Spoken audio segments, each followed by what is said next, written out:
Hey guys, for this video, I'm going to show you how to use the find and replace function here in Excel. So let's say for example that you have here an entry in your database that you want to replace with something else. For my case, I have here a lot of entries of United States of America in my database, and I want to change every entry or replace it with USA.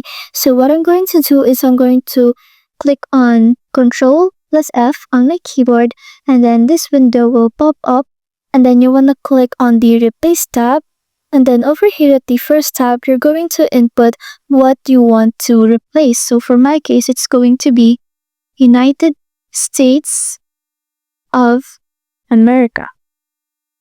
And then over here at the Replace With tab, you're going to, of course, input what you want to replace it with. So for my case, it's going to be USA. And then after that, you're just going to click on the Replace All button over here at the bottom. Then just click on OK, close the window, and there you go. Thanks for watching.